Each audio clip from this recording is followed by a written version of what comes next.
আল্লাহ পাক বলেছেন ওয়ানাজ্জালনা আলাইকাল কিতাবা তিবয়ানান লিকুল্লি শাই ওয়া হুদা ওয়া রাহমাতান ওয়া বুশরা লিল মুসলিমিন। আল্লাহ রাব্বুল আলামিন তার নবীকে বলেছেন যে ওয়ানাজ্জালনা আলাইকাল কিতাব, হে নবী আমি আপনার প্রতি এমন একটা কিতাব নাজিল করেছি অর্থাৎ আল কোরআনুল কারীম, তিবয়ানান লিকুল্লি শাই, যেই কিতাবটা হচ্ছে প্রত্যেকটা বিষয়ের ব্যাখ্যা। আল্লাহ পাক বলছেন কোরআনুল কারীম প্রতিটা বিষয়ের ব্যাখ্যা। প্রতিটা বিষয় মানে আমাদের জীবনের সব কিছু, আমাদের জীবনের খুঁটিনাটি প্রত্যেকটা বিষয়ের ব্যাখ্যা হচ্ছে আল কোরআনুল কারীম এবং রাসূলুল্লাহ সাল্লাল্লাহু আলাইহি ওয়াসাল্লামের সুন্নাহ। ওয়া হুদান, এবং এই কোরআন তোমাদের জন্য হুদান হেদায়াত, ও রহমাতান, এবং রহমত বা দয়া বা অনুগ্রহ, ও বুশরা লিল মুসলিমিন, এবং কোরআন হচ্ছে মুসলিমদের জন্য সুসংবাদ। সুবহানাল্লাহ। যারা আত্মসমর্পণ করবে আল্লাহর কাছে, নিজের ইচ্ছাকে সঁপে দিবে, তাদেরকে আমরা মুসলিম বলি। আর মুসলিমদের জন্য আল কোরআনুল কারীমকে আল্লাহ পাক বলেছেন বুশরা বা সুসংবাদ।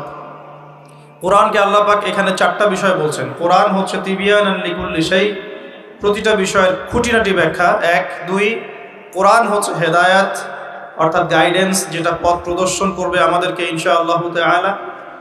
3 নম্বর কোরআন হচ্ছে আল্লাহর পক্ষ থেকে রহমত বা দয়া, অনুগ্রহ। এবং 4 কোরআন হচ্ছে বুশরা লিল মুসলিমিন, মুসলিম জাতির জন্য কোরআন হচ্ছে সুসংবাদ। এখন আল্লাহ পাকের বক্তব্য অনুযায়ী আল কোরআনুল কারীমে প্রতিটা বিষয়ের ব্যাখ্যা থাকা উচিত, এমনটা আল্লাহ পাক বলেছেন। সত্যি কি আল কোরআনে প্রত্যেকটা বিষয়ের ব্যাখ্যা আছে না নাই?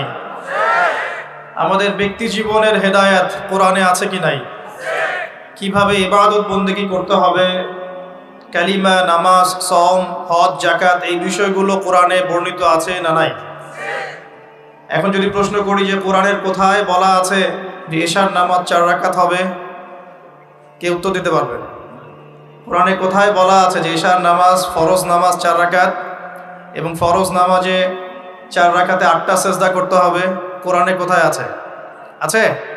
তো বললাম যে হ্যাঁ আছে। উত্তরটা কি? উত্তরটা হচ্ছে সূরা হাশর আয়াত নাম্বার 7। কোন সূরা? সূরা হাশর আয়াত নাম্বার 7। আল্লাহ পাক বলছেন ওয়ামা আতাকুমুর রাসূলু ফাখুযু, রাসূলুল্লাহ সাল্লাল্লাহু আলাইহি ওয়াসাল্লাম তোমাদেরকে যা দিয়েছেন তা গ্রহণ করো। মোবাইল ফোনে ব্যস্ত না থেকে রাসূলের নাম আসলে দরুদ পড়েন, নাকি হবে ইনশাআল্লাহ। মোবাইলে ব্যস্ত না থেকে রাসূলের নাম যখন আসবে তখন বলতে হবে সাল্লাল্লাহু আলাইহি ওয়াসাল্লাম, তাহলে 10টা নেকি হবে ইনশাআল্লাহ। আর দরুদ যারা পড়ে না তাদের প্রতি নবী সাল্লাল্লাহু আলাইহি ওয়াসাল্লাম অভিশাপ দিয়েছেন। একটা হাদিসে নবীজি বলেছেন সেই ব্যক্তি ধ্বংস হোক যার সামনে আমার নাম উচ্চারিত হয়েছে কিন্তু সে আমার নাম শুনেও দরুদ পড়ে নাই। বলি নাউজুবিল্লাহ। যখনই নবীর নাম আসবে আমরা কি পড়বো ভাই? সাল্লাল্লাহু আলাইহি ওয়াসাল্লাম। কি ফজিলত! 10টা নেকি হবে ইনশাআল্লাহ, 10টা গুনাহ মাফ হবে ইনশাআল্লাহ। আল্লাহ পাক 10 বার রহম করবেন, মর্যাদার স্তর 10 গুণ বাড়াই দিবেন ইনশাআল্লাহ। আর দরুদ যে পড়ে না সে ব্যক্তি হচ্ছে সবচেয়ে বড় কৃপণ ব্যক্তি, এবং রাসূল সাল্লাল্লাহু আলাইহি ওয়াসাল্লাম তার ব্যাপারে বদদোয়া করেছেন। আমরা নবীর সুপারিশ পেতে চাই কি না? তাহলে সকাল সন্ধ্যায় কমপক্ষে 10 বার করে আমাদেরকে দরুদ পড়ার সুন্নত চালু করতে হবে। আল্লাহ পাক তৌফিক দান করুন, বলি আমিন। নবীজি বলেছেন যে ব্যক্তি সকালে 10 বার, সন্ধ্যায় 10 বার আমার প্রতি দরুদ পড়বে ইনশাআল্লাহ কাল কিয়ামতের মাঠে আমি তার জন্য সুপারিশ করব। নবীর সুপারিশ পাওয়ার জন্য কয়েকটা পদ্ধতি। 1, জীবনের প্রতিটা কাজ রাসূল সাল্লাল্লাহু আলাইহি ওয়াসাল্লামের সুন্নাহ মতো করা, 1 নাম্বার। 2 নাম্বার, সকাল সন্ধ্যায় 10 বার করে রাসূলের প্রতি দরুদ পাঠ করা। আর 3 নাম্বার হচ্ছে রাসূল সাল্লাল্লাহু আলাইহি ওয়াসাল্লামের রেখে যাওয়া এই দিন, এই আমানতটাকে মানুষের ঘরে ঘরে পৌঁছে দেওয়ার ব্যবস্থা করা। পারা যাবে ইনশাআল্লাহ। আল্লাহ কবুল করুন, তৌফিক দান করুন। তো আলোচনায় মনোযোগ দেই, মোবাইল ফোনে বেশি ব্যস্ত না হয়, আপোষে কথাবার্তা না বলি। যতক্ষণ কথা হবে দিনের আলোচনা দিলের কান দিয়ে, মনের কান দিয়ে শোনার চেষ্টা করি, আমল করার নিয়াতে শোনার চেষ্টা করি। আল্লাহ তৌফিক দান করুন। তো যেখানে ছিলাম যে আল্লাহ রাব্বুল আলামিন কোরআনকে বলছেন প্রত্যেকটা বিষয়ের ব্যাখ্যা, হেদায়াত, রহমত এবং সুসংবাদ।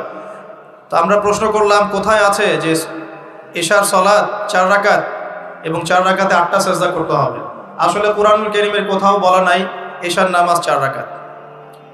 কুরআনুল কারীমের কোথাও বলা নাই যে এশার 4 রাকাত নামাজে 8টা সেজদা করতে হবে, 10টা করা যাবে না, এমনটা কোরআনে বলা নাই। তাহলে কি ব্যাখ্যা হবে? আল্লাহ পাক তো বললেন কোরআনে সবকিছুই ব্যাখ্যা করেছে। ব্যাখ্যাটা হচ্ছে, উত্তরটা হচ্ছে এই জবাব সূরা হাশর আয়াত নম্বর 7। নবী সাল্লাল্লাহু আলাইহি ওয়াসাল্লাম তোমাদেরকে যা দিয়েছেন তা গ্রহণ করে নাও। ওয়া মা আতাকুমুর রাসূলু ফাখুযু, রাসূল যা যা দিয়েছেন সব নিয়ে নাও চোখ বন্ধ করে। রাসূল যা দিয়েছেন চোখ বন্ধ করে গ্রহণ করো। ওয়া মা নাহাকুম আনহু ফান্তাহু, রাসূলুল্লাহ সাল্লাল্লাহু আলাইহি ওয়াসাল্লাম যা থেকে নিষেধ করেছেন এই বিষয়গুলো থেকে দূরে থাকো। এখন রাসূল যা দিয়েছেন এই রাসূলের দেয়াগুলো আমরা কোথায় পাবো? কোরআনে না হাদিসে? বলেন। রাসূল যা থেকে নিষেধ করেছেন এই নিষেধগুলো আমরা কোথায় পাবো? কোরআনে না হাদিসে? কোরআনে আমরা দেখতে পাচ্ছি আল্লাহ যা দিয়েছেন, আল্লাহ যা নিষেধ করেছেন। কোরআনে কি আছে রাসূল যা দিয়েছেন, রাসূল যা নিষেধ করেছেন? তাহলে রাসূল যা দিয়েছেন, রাসূল যা নিষেধ করেছেন সাল্লাল্লাহু আলাইহি ওয়াসাল্লাম, এগুলো আমরা পাবো কোথায়? সুন্নতে বা হাদিসে। কথা ঠিক আছে? এখন সুন্নত বা হাদিস কি আলাদা কিছু নাকি একই উৎস থেকে আসছে? উত্তর হচ্ছে সূরা নাজম আয়াত নাম্বার 3-4। আল্লাহ পাক বলছেন বিসমিল্লাহির রহমানির রহিম, ওয়া মা ইয়ানতিকু আনিল হাওয়া ইন হুয়া ইল্লা ওয়াহয়ুন ইউহা। আল্লাহ পাক বলছেন রাসূলুল্লাহ সাল্লাল্লাহু আলাইহি ওয়াসাল্লাম নিজের মন গড়া কোনো কথা বলেন না। রাসূলুল্লাহ সাল্লাল্লাহু আলাইহি ওয়াসাল্লাম নিজের মন গড়া কোনো কথা বলেন না। তিনি সেই কথাটুকুই বলেন যা তার কাছে ওহী করা হয়। অর্থাৎ রাসূলুল্লাহ সাল্লাল্লাহু আলাইহি ওয়াসাল্লাম যে আমাদেরকে বলেছেন ঘুমানোর আগে বিসমিল্লাহি আল্লাহুম্মা বিইসমিকা আমুতু ওয়া আহইয়া বলতে, এটাও আল্লাহ পাকের ওহী। রাসূল সাল্লাল্লাহু আলাইহি ওয়াসাল্লাম যে আমাদেরকে শিখিয়েছেন বাথরুমে ঢোকার সময় বাম পা দিয়ে ঢুকতে, ডান পা দিয়ে বের হতে, ঢোকার সময় বলতে বিসমিল্লাহ আল্লাহুম্মা ইন্নী আউযু বিকা মিনাল খুবসি ওয়াল খাবাইস, আর বের হওয়ার সময় বলতে আলহামদুলিল্লাহিল্লাযী আযহাবা আনিল আযান ওয়া আফানি গুফরানাকা। এই প্রত্যেকটা দোয়াও আল্লাহর পক্ষ থেকে ওহী। আমি কি বুঝাতে পারছি? রাসূল যে বলেছেন বিসমিল্লাহ বলে ওযু শুরু করতে এবং ওযু শেষ করার পরে কালিমা শাহাদাত পড়তে, এটাও আল্লাহর পক্ষ থেকে কি বলেন? ওহী। রাসূল যে বলেছেন স্ত্রীর সাথে মিলন করার আগে বলবে বিসমিল্লাহ আল্লাহুম্মা জান্নিবনা শাইতান ওয়া জান্নিবাশ শাইতান মা রাযাকতানা, এই দোয়াটাও আল্লাহর পক্ষ থেকে কি? ওহী। রাসূল সাল্লাল্লাহু আলাইহি ওয়াসাল্লাম যে প্রত্যেকটা কাজ ডান দিক থেকে করতে বলেছেন, এটাও আল্লাহ পাকের কি? ওহী। এরকম প্রতিটা কাজ শুধু আমাদের ব্যক্তি জীবনের আমল নয়, বরং আমাদের পারিবারিক জীবন, সামাজিক জীবন, আমাদের রাষ্ট্রীয় জীবন, আমাদের অর্থনৈতিক জীবন, প্রত্যেকটা জীবনের প্রতিটা কাজই রাসূলুল্লাহ সাল্লাল্লাহু আলাইহি ওয়াসাল্লামের সুন্নত মতো করার নামই হচ্ছে ইত্তেবায়ে সুন্নাহ, নবীর সুন্নতকে অনুসরণ করা। এবং নবীর সুন্নতকে অনুসরণ না করলে কেউ জান্নাত যেতে পারবে না। রাসূলের সুন্নতকে অনুসরণ না করলে কেউ জান্নাত যেতে পারবে না, এটাই চূড়ান্ত কথা। যার সুন্নত অনুসরণ করবে তার সাথে তার হাসর হবে। যে মেসি নেইমারের সুন্নত অনুসরণ করছে তার সাথেই তার হাসর হবে, এটাই স্বাভাবিক। আর যে রাসূলুল্লাহ সাল্লাল্লাহু আলাইহি ওয়াসাল্লামের সুন্নত ফলো করবে তার সাথেই তার হাসর হবে ইনশাআল্লাহ তাআলা। তাই রাসূলের সুপারিশ পাওয়ার এবং তার সাথে জান্নাতে থাকার একটাই অপশন, সেটা হলো নবী সাল্লাল্লাহু আলাইহি ওয়াসাল্লামের সুন্নাহ মাফিক জীবন গড়া।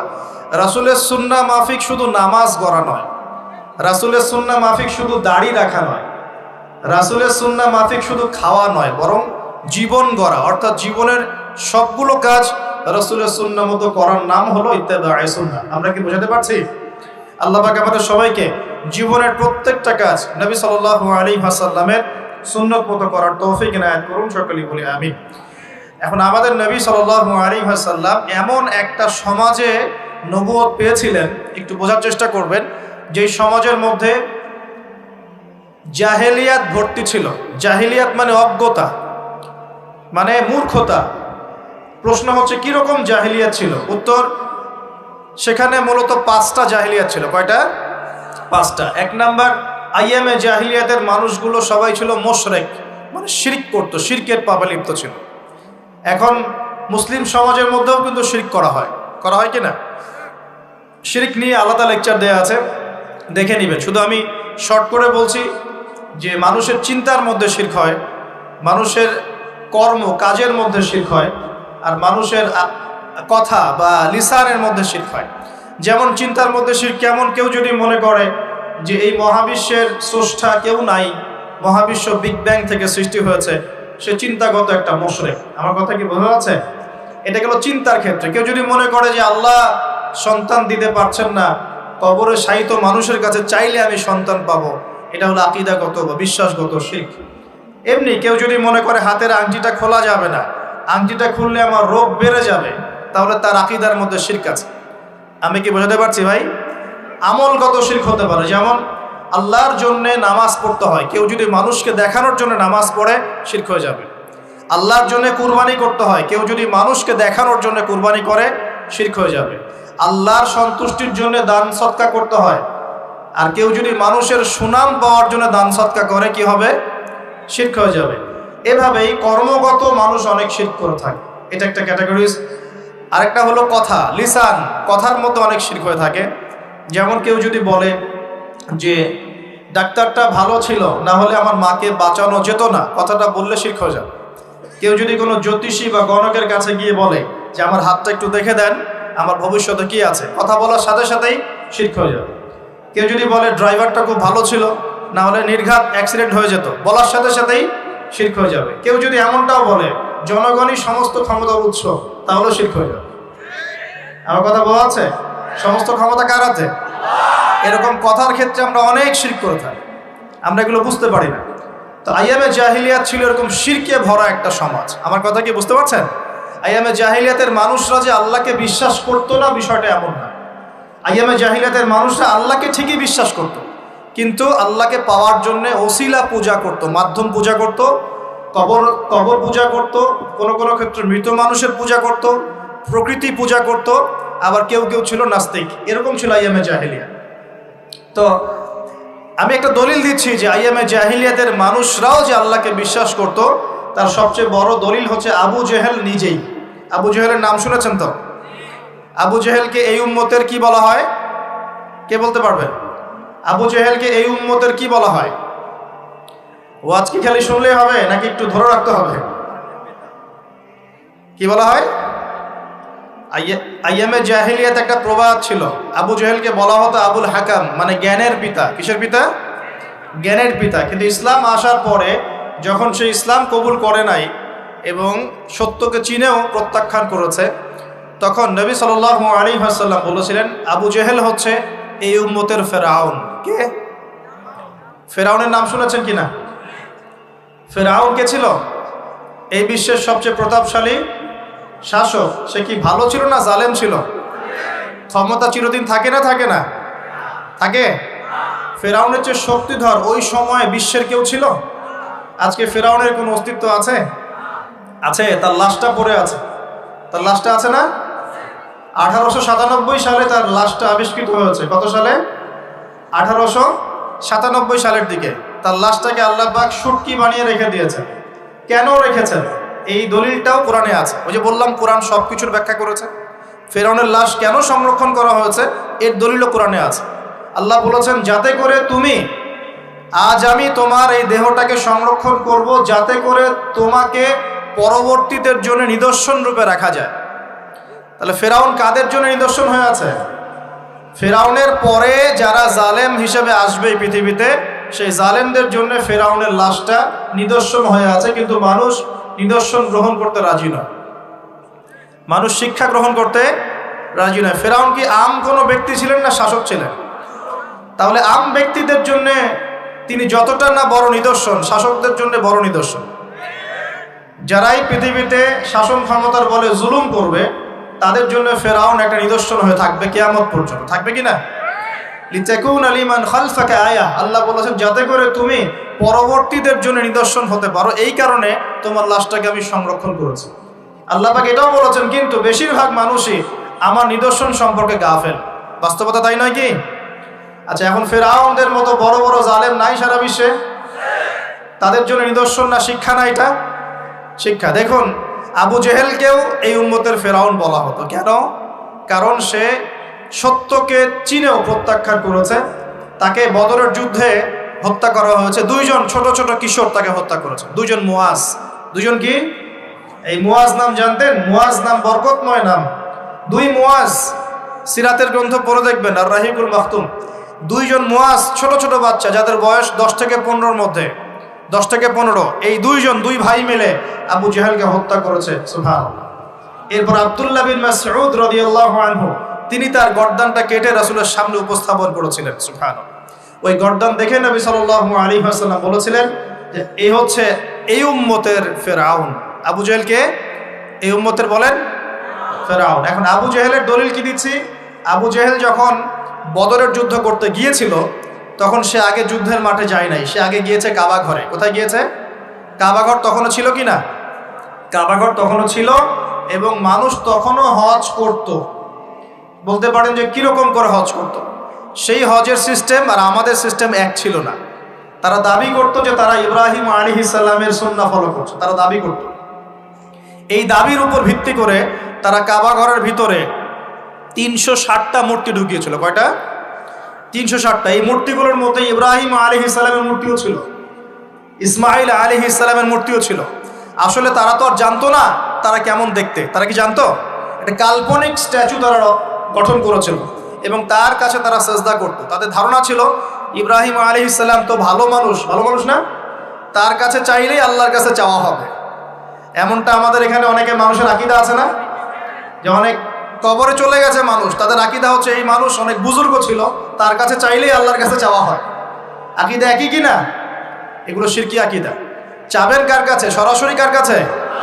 আল্লাহর কাছে। কিসের ওসিলায় চাবেন? নিজের নেক আমলের ওসিলায় চাবেন, আল্লাহ পাকে তাওহীদের ওসিলায় চাবেন, আল্লাহ পাকে আসমাউল হুসনার ওসিলায় চাবেন, আল্লাহ পাকে সিফত নাম এগুলোর ওসিলায় চাবেন। ইনশাআল্লাহ আল্লাহ পাকে আপনার দোয়া কবুল করবেন। আল্লাহ পাকে আমাদের সবার দোয়াগুলো কবুল করুন বলি আমিন। এখন আবু জেহেল কাবা ঘরে গিয়ে কি করেছে? আবু জেহেল কাবা ঘরে গিয়ে আল্লাহকে বলছিল, আল্লাহুম্মা, ভালো করে শোনেন, আল্লাহুম্মা, হে আল্লাহ, ইন কুনতা তাআলাম, হে আল্লাহ আপনি যদি জানেন, আন্না মুহাম্মাদান আলাল হক, যে মুহাম্মদ সাল্লাল্লাহু আলাইহি ওয়াসাল্লাম সত্যের উপরে আছে, ফানসুরহু, তাহলে তাকেই সাহায্য করেন। কে দোয়া করছে এটা? কে দোয়া করছে? আচ্ছা, আবার বলছে আল্লাহুম্মা, হে আল্লাহ, ইন কুনতা তাআলাম, আপনি যদি জানেন, আন্না নাহনুল কুরাইশ আলাল হক, আমরা কুরাইশরা সত্যের উপরে আছি, ফানসুরনা, তাহলে আমাদেরকে সাহায্য করেন। কে দোয়া করছে? এখন বলেন তো আবু জেহেল আল্লাহ বিশ্বাস করে কিনা? আল্লাহ বলে যে একজন আছে, আবু জেহেল বিশ্বাস করে কিনা? তারপরে কেন সে মুশরিক হলো? কেন উম্মতের ফেরাউন হলো? কি কারণ? কারণ আল্লাহকে বিশ্বাস করা যথেষ্ট নয় যতক্ষণ না আপনি আল্লাহর বিধানের আনুগত্য করছেন। কথা কি বুঝতে পারছেন? আল্লাহর বিধানের আনুগত্য করার পরে আমি মুসলিম হচ্ছি। আল্লাহ পাকের বিধানের সামনে আত্মসমর্পণ করার মধ্য দিয়ে আমি কি হচ্ছি? মুসলিম হচ্ছি। যারা হিন্দু ভাই তারা কি বিশ্বাস করে না একজন ঈশ্বর আছেন? জিজ্ঞাসা করে দেখেন, বিশ্বাস করে না? অবশ্যই বিশ্বাস করে। যারা বলছে যে 3 খোদা, আল্লাহ, নাউজুবিল্লাহ, ঈসা আলাইহিস সালাম আর রুহুল কুদুস, যারা 3 খোদায় বিশ্বাস করে এমন মানুষ আছে না পৃথিবীতে? তাদের সংখ্যা কিন্তু কোটি কোটি, প্রায় 200-300 কোটি মানুষ এগুলো বিশ্বাস করে। ওরা কি আল্লাহ বিশ্বাস করে না? করে কি না? ওরা কি বিশ্বাস করে না যে একজন আল্লাহ বলে একজন আছে? যারা বুদ্ধিস্ট তারা কি বিশ্বাস করে না যে আল্লাহ বলে একজন আছে? যারা ইহুদি তারা কি বিশ্বাস করে না যে আল্লাহ বলে একজন আছে? তাহলে আল্লাহ বলে একজন আছে, উপরওয়ালা একজন আছে, এই বিশ্বাস যথেষ্ট নয় যতক্ষণ না আপনি সেই আল্লাহর বিধানের সামনে আত্মসমর্পণ করছেন। আর আত্মসমর্পণ মানে কি? কিছু অংশ মানবো, কিছু অংশ মানবো না। আত্মসমর্পণ মানে কি? কিছু অংশকে মানবো, বাকি অংশ ছেড়ে দিব। যেটুকু মানলে আমার সুবিধা হয় ওইটুকু মানবো, যেগুলো মানলে আমার সুবিধা হয় না এগুলো ছেড়ে দিব। আত্মসমর্পণ মানে কি? আমি 2টা দলিল দিই, খালি জাস্ট 2টা, শর্ট করে দিচ্ছি কারণ আমাদের আলোচনা অনেক লম্বা হবে ইনশাআল্লাহ। 2টা দলিল দিচ্ছি। এক, ইব্রাহিম আলাইহিস সালামকে যে আল্লাহ পাক বললেন তোমার স্ত্রী সন্তানকে রেখে আসো কাবা ঘরের কাছে, মনে আছে? মনে আছে কি নাই? আচ্ছা, ইব্রাহিম আলাইহিস সালাম কি প্রশ্ন করেছিলেন যে আমি কেন রেখে আসব, এর পিছনে যুক্তি কি, বিজ্ঞান কি, দর্শন কি? নাকি আল্লাহ বলেছেন বাস করেছেন? কোনটা? আল্লাহ বলেছেন, তিনি করেছেন। তিনি বলছেন, আল্লাহ বলছেন তোমার সন্তানকে কুরবানি করতে হবে, সন্তানের বয়স 10 বা 12 বছর। তিনি কি বলেছেন নিষ্পাপ বাচ্চাকে কেন হত্যা করব? এর পিছনে যুক্তি কি, এর পিছনে বিজ্ঞান কি, এর পিছনে দর্শন কি? আল্লাহ কাজটা তো ভালো মনে হচ্ছে না, এরকম কোনো প্রশ্ন করেছেন? নাকি আল্লাহ যা বলেছেন তাই করার জন্য প্রস্তুতি নিয়েছিলেন? কোনটা? এই কারণে ইব্রাহিম আলাইহিস সালামকে আল্লাহ পাক বলছেন আমার খলিল, আমার বন্ধু। ইয ক্বালা লাহু রাব্বুহু আসলিম, যখনই তার রব তাকে বলেছে আসলিম, আত্মসমর্পণ করো, ক্বালা আসলামতু লিরাব্বিল আলামিন, ইব্রাহিম বলেছে আমি আমার রবের সামনে আত্মসমর্পণ করলাম। সুবহানাল্লাহ। এই হলো মুসলিম। আর ইব্রাহিম আলাইহিস সালাম তোমাদের পিতা, মুসলিম জাতির পিতা। হুয়া সাম্মাকুমুল মুসলিমিন, যিনি তোমাদের নামকরণ করেছেন মুসলিম। মা কানা ইব্রাহিম ইয়াহুদিয়্যা ওয়ালা নাসরানিয়্যা, ইব্রাহিম একজন ইহুদিও ছিল না, নাসারাও ছিল না। ওয়ালাকিন কানা হানিফাম মুসলিমা, তিনি ছিলেন একজন হানিফ, একনিষ্ঠ মুসলিম। তাহলে ইব্রাহিম কেমন মুসলিম ছিলেন? প্রশ্ন করা মুসলিম, আত্মসমর্পণ করা মুসলিম। এখন মুসলিমদেরকে বোঝাতে হয় নামাজের বৈজ্ঞানিক ব্যাখ্যা কি, তারপর নামাজ পড়া। জাকাতের অর্থনৈতিক ভিত্তি কি, জাকাতের সামাজিক সুফল কি বোঝাতে হয়, তারপর জাকাত দেয়। রমজানের মেডিকেল ব্যাখ্যা কি, রোজা রাখলে শরীর কিভাবে ভালো থাকে, এগুলো বোঝানোর পর রোজা রাখে। বোঝাতে হয় যে আল্লাহ পাকের বিধান যেগুলো আছে, যেমন চোরের হাত কেটে ফেলা, হ্যাঁ, ধর্ষকের শাস্তি দেওয়া, মৃত্যুদণ্ড দেওয়া প্রকাশ্যে, এগুলো বোঝাতে হয় যে এগুলোর সামাজিক পলিটিক্যাল ভিত্তি আছে, এগুলো দিলে সোশ্যালি শান্তি কায়েম হয়। বোঝানোর পরেও তারা মানতে চায় না। ইব্রাহিম আলাইহিস সালাম আল্লাহর আদেশ আসার সাথে সাথেই আত্মসমর্পণ করতেন। এই হলো মুসলিম। তাহলে ইসলাম কাকে বলে? আত্মসমর্পণ, নাকি কিছু অংশ মানবো আর কিছু অংশ মানবো না? এখন আমরা যে কিছু অংশ মানি কিছু অংশ মানি না, এটা দেখার জন্য আপনাকে রমজান মাস পর্যন্ত অপেক্ষা করতে হবে। কিরকম? রমজান মাসে দেখবেন যে নামাজ পড়লো মাশাআল্লাহ, তারাবির নামাজ, ব্যবসা করতে গিয়ে দেখবেন মাপে কম দিবে। তার মানে সে নামাজ ইবাদত বন্দেগীর জীবনে আল্লাহকে মানে ঠিকই, অর্থনৈতিক জীবনে আল্লাহকে মানে। ওখানে তার কাছে মনে হচ্ছে আল্লাহ দেখছেন না, এখানে আমি যা ইচ্ছা তাই করতে পারি। একজন পরেজগার ব্যক্তি, তাহাজ্জুদ গোজার, মাশাআল্লাহ, রাতে তাহাজ্জুদ পড়েন, দেখবেন অফিসে গিয়েছে, আদালতে, অন্য জায়গায় গিয়েছে, চাকরি ক্ষেত্রে, সেখানে গিয়ে টেবিলের তল দিয়ে টাকা নেওয়া শুরু করেছে।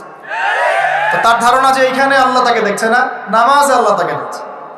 আবার আমাদের দিনই বোন অনেকে রোজা রাখে, মাশাআল্লাহ, রোজা রেখেও দেখবেন সিরিয়াল দেখছে, গীবত করছে, বেপরদা হয়ে বাইরে ঘুরছে, করছে কি না? আবার রোজাও কিন্তু রাখছে। তার মানে তার ধারণা যে ইবাদত বন্দেগীর জীবনে আল্লাহ আমাকে, এখানে লা ইলাহা ইল্লাল্লাহ ঠিক আছে, মুহাম্মদুর রাসূলুল্লাহ ঠিক আছে, কিন্তু শরঈ পর্দার ক্ষেত্রে, অন্যান্য জীবনের অন্যান্য ক্ষেত্রে আমি লা ইলাহা ইল্লাল্লাহ মুহাম্মদুর রাসূলুল্লাহর পরোয়া করছি। আমরা অনেক মানুষকে দেখেছি ব্যক্তিগতভাবেও এবং সোশ্যালিও, ইবাদত বন্দেগীর জীবনে পাক্কা মুসলমান, একদম কপালে সেজদার দাগ পড়ে গেছে, পায়ের মধ্যে সেজদার দাগ পড়ে আছে। ওই ব্যক্তি অর্থনৈতিক জীবনে গিয়ে পাক্কা সুদখোর, আছে কি নাই? এমন লোকের অভাব আছে? আমরা মোটামুটি অনেকেই এর মধ্যে ইনভলভ হয়ে যাই।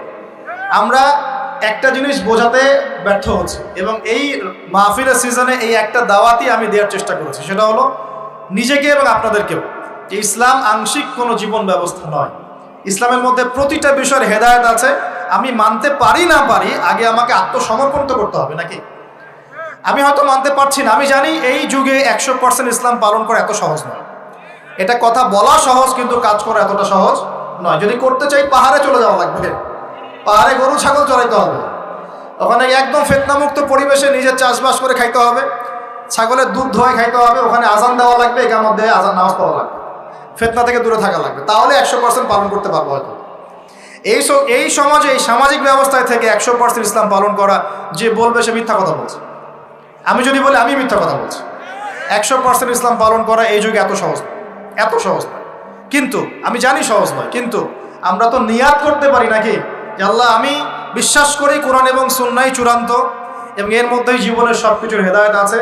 আল্লাহ আমি এর সামনে আত্মসমর্পণ করলাম, তুমি আমাকে পরিপূর্ণ জীবনে ইসলাম পালনের তৌফিক দাও আল্লাহ। এই দোয়াটা করা যায় তো?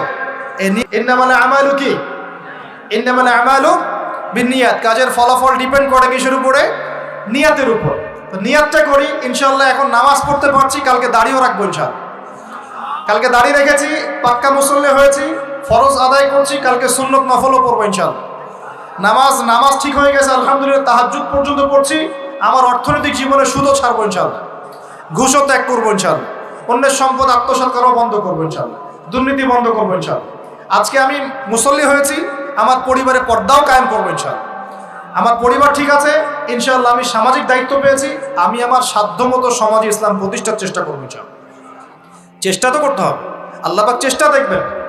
যদি চেষ্টাটাও না করি আল্লাহর কাছে কি জবাব দিব, কি মুখ দেখাবো?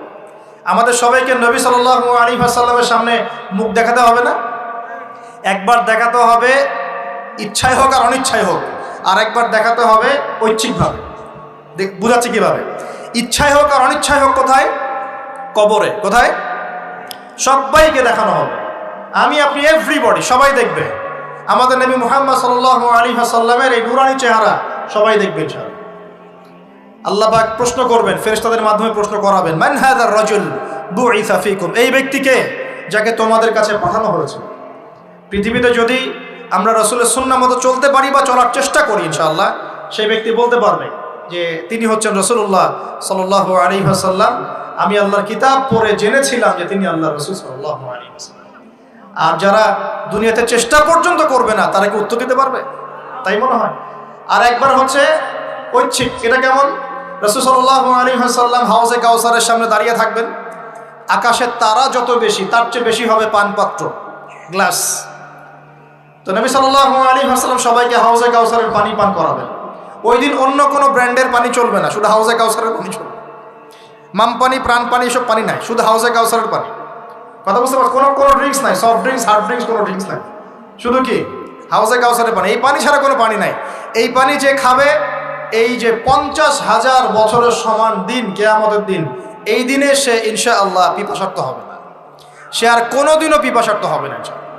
আর যে ব্যক্তি পান করতে পারবে না তার কি অবস্থা সেটা বুঝতেই পারছেন। সবাইকে নবীজি পান করাতে থাকবেন। হঠাৎ পর্দা পড়ে যাবে, হঠাৎ একটা পর্দা পড়ে যাবে, অদৃশ্য পর্দা। নবীজি বলবেন, ইন্নাহুম মিন্নি, এরা তো আমার উম্মত। কেন পর্দা পড়ে গেল? আল্লাহ পাক জানিয়ে দিবেন, ইয়া রাসূলুল্লাহ সাল্লাল্লাহু আলাইহি ওয়াসাল্লাম, ইয়া নবী আল্লাহ, হে আল্লাহর নবী, আপনি জানেন না, ইন্নাকা লা তাদরি, আপনি জানেন না, মা আহদাসু বা'দাকা, আপনার ইন্তেকালের পরে এরা আপনার শরীয়তের মধ্যে কত নতুন নতুন বেদাত চালু করেছে, কত নতুন নতুন আমল চালু করেছে, আকীদা চালু করেছে, এটা আপনি জানেন না। ইন্নাকা লা তাদরি মা আহদাসু বা'দাক, সহিহ বুখারীর মধ্যে হাদিস আসছে। নবীজি তখন বলবেন, সুহকান সুহকান, দূর হও দূর হও, লিমান গায়্যারা বা'দি, যারা আমার পরে দিনকে পরিবর্তন করেছো তারা দূর হয়ে যাও। প্রিয় ভাইরা, আমরা নিয়াত করতে পারি তো ইনশাআল্লাহ যে আমরা জীবনের প্রতিটা ক্ষেত্রে রাসূলের সুন্নাহ মেনে চলার চেষ্টা করবো ইনশাআল্লাহ। এবং ইসলাম মানে আত্মসমর্পণ, আল্লাহর সামনে নিজের ইচ্ছাকে সমর্পণ করে দিব ইনশাআল্লাহ। কতটুকু পারবো না পারবো সেটা পরে, আগে আত্মসমর্পণ করব, ইনশাআল্লাহ আল্লাহ পাক রাস্তা দেখাবেন। বিশ্বাস করেন, যে ব্যক্তি চাইবে আল্লাহর কাছে মন থেকে, আল্লাহ আমি নামাজ পড়ছি, মাশাআল্লাহ আমি পর্দা কায়েম করেছি, আমি কোরআন তেলাওয়াত শিখছি, দিনের ফিকির করছি, দিন প্রচারের চেষ্টা করছি, আল্লাহ আমাকে তুমি সুদও ছাড়ার তৌফিক দাও, আল্লাহ অবশ্যই তাকে তৌফিক দেবেন ইনশাআল্লাহ। যে আল্লাহর কাছে যা চাইবে আল্লাহ পাক তাকে সেটাই দিবেন ইনশাআল্লাহ। একটা প্রবাদ আছে যে মানুষকে সে কারণেই সৃষ্টি করা হয়েছে, যে উদ্দেশ্যে সে, মানে যে গন্তব্যে সে ধাবিত হবে, ওই কারণেই মানুষকে সৃষ্টি করা হয়েছে। যদি আমরা জান্নাতের দিকে ধাবিত হতে চাই, দেখবেন ওই কাজগুলোকে আল্লাহ আপনার জন্য সহজ করে দিয়েছে। এটা হবে ইনশাআল্লাহ। আপনি শুধু একবার মন থেকে আল্লাহর দিকে ফিরে আসেন, আল্লাহ আপনাকে সময় দিবে, আল্লাহ আপনাকে রিজিক দিবে, আল্লাহ আপনাকে ওস্তাদ দিবে, আল্লাহ আপনাকে বন্ধু দিবে, আল্লাহ আপনাকে পরিবেশ দিবে, আল্লাহ আপনাকে দিন শেখা সহজ করে দিবে, হালাল রিজিকের পথ করে দিবেন, নেককার স্ত্রী দিবেন, নেককার সন্তান দিবেন, আল্লাহর পথে কাজ করার ট্র্যাক দিবেন, সবই আল্লাহ ব্যবস্থা করে দিবেন ইনশাআল্লাহ। এইটা ডিপেন্ড করে কার চাওয়া কত প্রগাঢ়, এর উপর ডিপেন্ড করে। যে যত বেশি জোর খাটিয়ে আল্লাহর কাছে চাইতে পারবে, আল্লাহ পাক তাকে তত বেশি দিবে ইনশাআল্লাহ। তবে দিবেন এটা 100% ফিক্স করে রাখে ইনশাআল্লাহ। আল্লাহ পাক আমাদের সবাইকে পরিপূর্ণ মুসলিম হওয়ার তৌফিক এনায়েত করুন। প্রিয় ভাইরা, যেখানে ছিলাম, আইয়ামে জাহিলিয়াতে এমন শিরক ছিল, 1 নাম্বার। 2, আইয়ামে জাহিলিয়াতে ঠিক এমনই সুদ ছিল। আমাদের সমাজে সুদ আছে না? এরকম সুদভিত্তিক অর্থনৈতিক সিস্টেম ছিল আইয়ামে জাহিলিয়াতের মধ্যে। 3 নাম্বার ছিল মাদক। আমাদের সমাজে মাদক আছে না? মাদকের ছড়াছড়ি নাই। এখনকার যুব সমাজের 3টা বড় প্রবলেম। কয়টা? 3টা। একটা হচ্ছে পর্নোগ্রাফি। একটা কি? পর্নোগ্রাফি। অলমোস্ট এভরিবডি, সবাই পর্নোগ্রাফিতে আসক্ত, অলমোস্ট এভরিবডি। 2 নাম্বার হচ্ছে মাদক। এই যে মাদকের সাথে সবাই না হলেও সমাজের একটা বড় অংশের যুব সমাজ কিন্তু আসক্ত হয়ে আছে। 3 নাম্বার হচ্ছে ফ্রি মিক্সিং, মানে নারী পুরুষের অবাধ মেলামেশা। এই সমস্যাগুলো যুব সমাজকে আজকে গ্রাস করে খাচ্ছে। এরপরে আরো কিছু প্রবলেম আছে, যেমন বেকারত্ব, হতাশা, জীবনের উদ্দেশ্য থেকে বিচ্যুত হয়ে যাওয়া, পারিবারিক চাপ, মিউজিক, তারপরে বন্ধুদের, খারাপ বন্ধুদের পাল্লায় পড়া, সঙ্গদোষ, কিশোর গ্যাং, এরকম কিছু প্রবলেমস আছে। তবে যুবকদের সমস্ত প্রবলেমস সলভ করার জন্য আপনারা অনেক ট্র্যাক দেখাতে পারেন। আমি আমার জায়গা থেকে মাত্র 2টা সলিউশন দেবো। কয়টা ভাই? এই 2টার উপর আমল করেন, 40 দিন আমল করবেন। কয়দিন? প্রেসক্রিপশন করছি মাত্র 40 দিন। যদি 40 দিন আমল করার পরে যুব সমাজ এখান থেকে বের না হতে পারে, তারপরে আমার সাথে যোগাযোগ করো, আমার কথা বলেন যে ভাই আপনার কথা কাজ হয় নাই, এটা বলে দেখে না। লক্ষ লক্ষ যুবকের জীবন এভাবে চেঞ্জ হয়েছে, লক্ষ লক্ষ, একটা দুটা না। ইনশাল্লাহ আপনারটাও হবে ইনশাল্লাহ। লক্ষ লক্ষ যুবকের জীবন পরিবর্তন হয়েছে এবং এমন এমন জায়গায় গিয়ে এই কথাগুলো পড়ছে, আমিও জানি না কোথায় গিয়ে কথাগুলো পড়ছে। যেমন আজকে যে এয়ারে আসছিলাম, বাংলাদেশের একটা বড় কোম্পানির একজন এমডি আমারই হয়তো পাশে বসেছিল, আমি চিনতে পারি নাই, সে আমাকে চিনেছে। নামার সময় আমাকে বলছে যে আপনি আমার কার্ডটা রাখেন, কোনো একদিন হয়তো আমি আপনার কাজে আসতে পারি। তা আমি তার কার্ডটা রেখে দিয়েছি। তিনি বলছেন যে আপনার লেকচার শুনে আমি 3টা কাজ করেছি। 1, হজ ফরজ হয়েছিল আমার উপরে, হজ করেছি।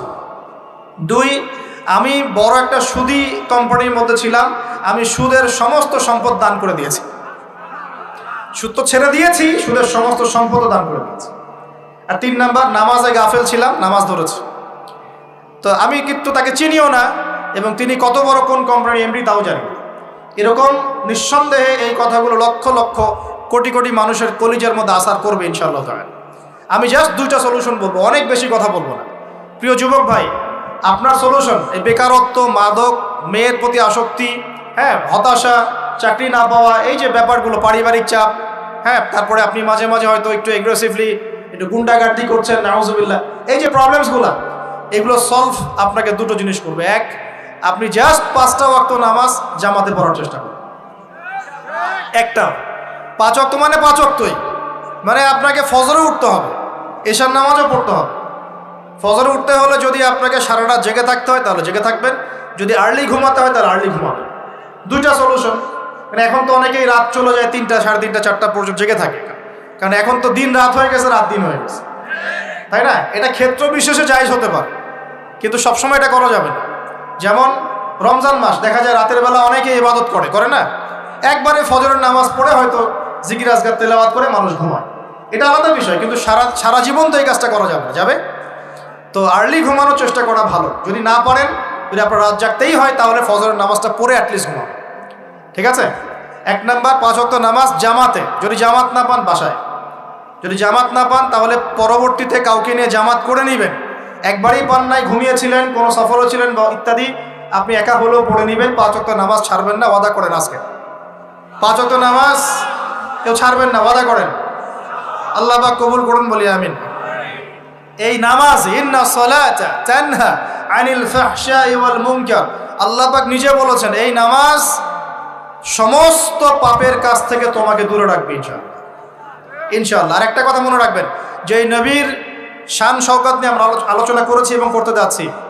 রাসূলুল্লাহ সাল্লাল্লাহু আলাইহি ওয়াসাল্লাম মুমূর্ষ অবস্থায়, একদম মুমূর্ষ অবস্থায় উম্মতের জন্য যে নসিহতগুলো করেছেন, তার মধ্যে একটা হচ্ছে আসসালাত ওয়া মা মালাকাত আইমানুকুম, নামাজের ব্যাপারে যত্নবান হয়েও এবং তোমাদের অধীনস্থদের ব্যাপারে যত্নবান হয়েও। এই 2টা কথা। শেষ ওয়ার্ড মানুষ কি বলতে পারে?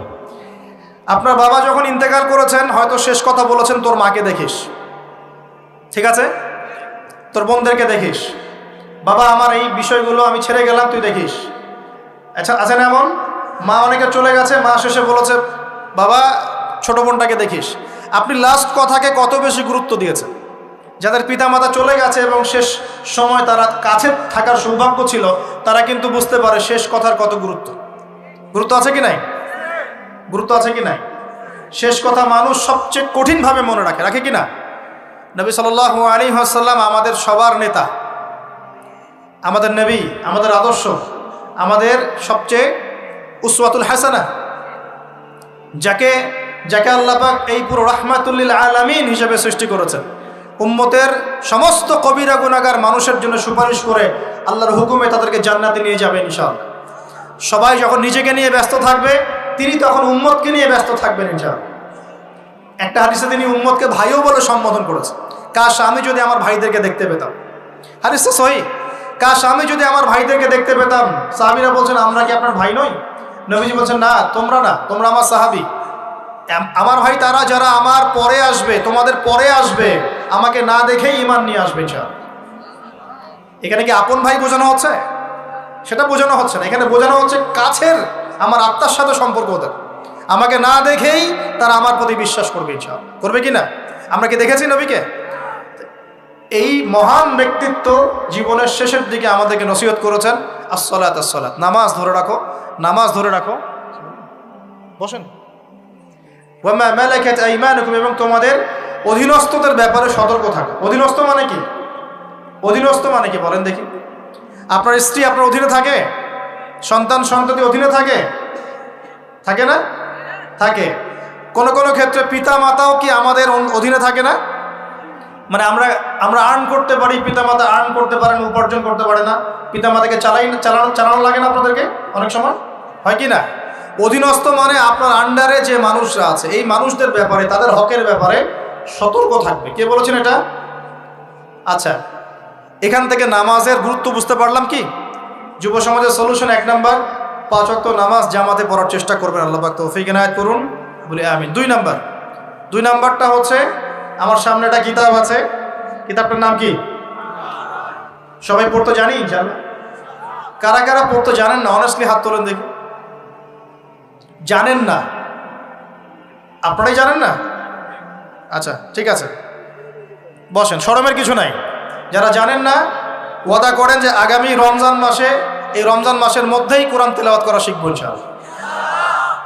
বাঙালি একটা আবেগী জাতি, ওই যে বলি ইস্যু পাগল, মাঝে মাঝে ট্রল করে আর মাঝে মাঝে আবেগে ভাসে।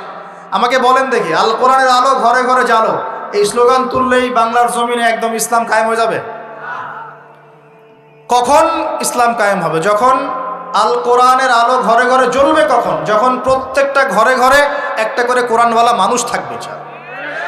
প্রত্যেক ঘরে ঘরে কি একটা করে হাফেজ আছে? তৈরি করার চ্যালেঞ্জ গ্রহণ করতে হবে। বাংলার প্রতি ঘরে ঘরে একটা করে হাফেজ তৈরি হবে ইনশাআল্লাহ। এটা করলে কি আপনাকে সরকার বাধা দিবে? আপনার নিয়াত করে যদি আপনি সন্তানকে হাফেজ বানান, কেউ বাধা দিবে? কেউ চাপ দিবে?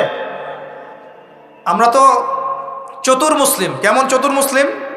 আমরা আমাদের সন্তানদের মধ্যে যারা বেশি ট্যালেন্টেড ওদেরকে দিব আগে জেনারেল লাইনে, আর যার একটু মাথা কম তাকে আমরা পাঠাই দিই মাদ্রাসায়, পাঠাই দিয়ে যে আবাসিকে রেখে দেব, থাকতো এখানে, ওকে এখানে পিঠাই সোজা করো। আপনাদের কি মনে হয় যে কোরআন সুন্নাহর জ্ঞানটা অর্জন করার জন্য মাথায় ঘেলুর দরকার নাই? এমনটা মনে হয়?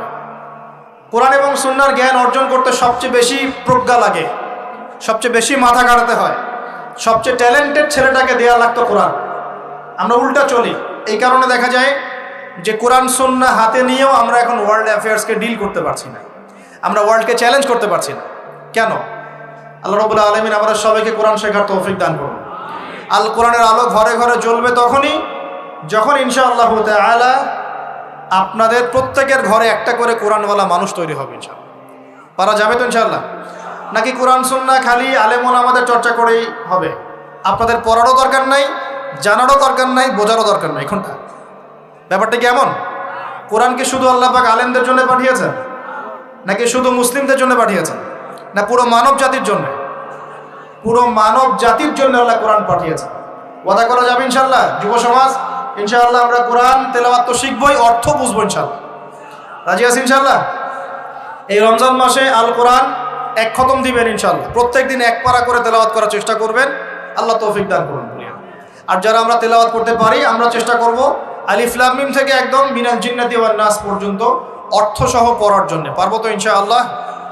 আল্লাহ তৌফিক দান করুন, বলি আমিন।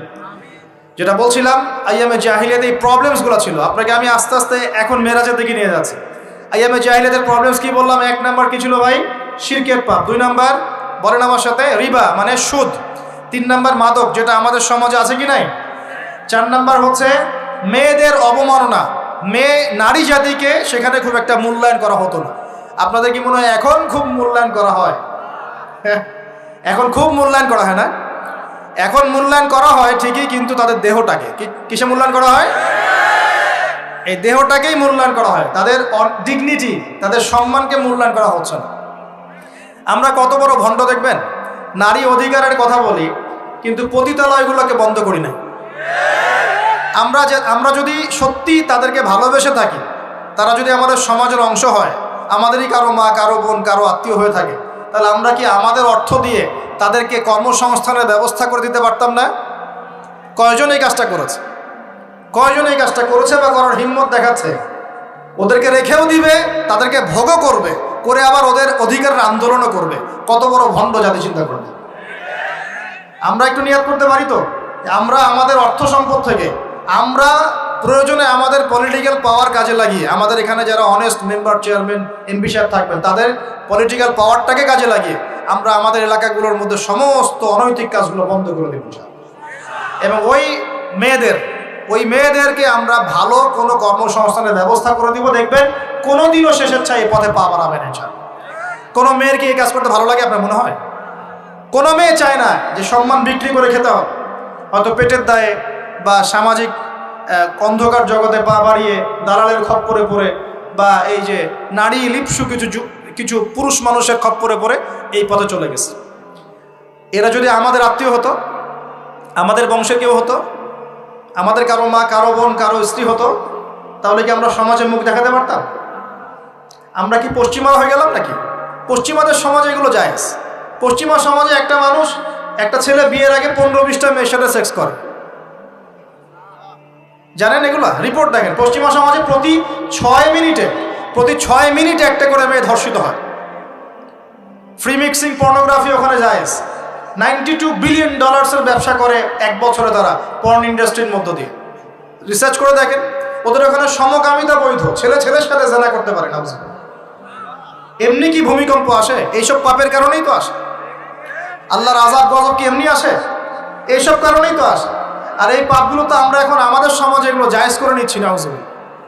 ওরা সারা বিশ্বে সুদকে ছড়িয়ে দিয়েছে, ওরা ছড়িয়ে দিয়েছে। সারা বিশ্বে পর্নোগ্রাফি কারা ছড়িয়ে দিয়েছে? ওরা ছড়িয়ে দিয়েছে। সারা বিশ্বে ফ্রি মিক্সিং কারা ছড়াচ্ছে? ওরা ছড়াচ্ছে। প্রত্যেকটা সেক্টরে ফাসাদ সৃষ্টি করেছে এরা।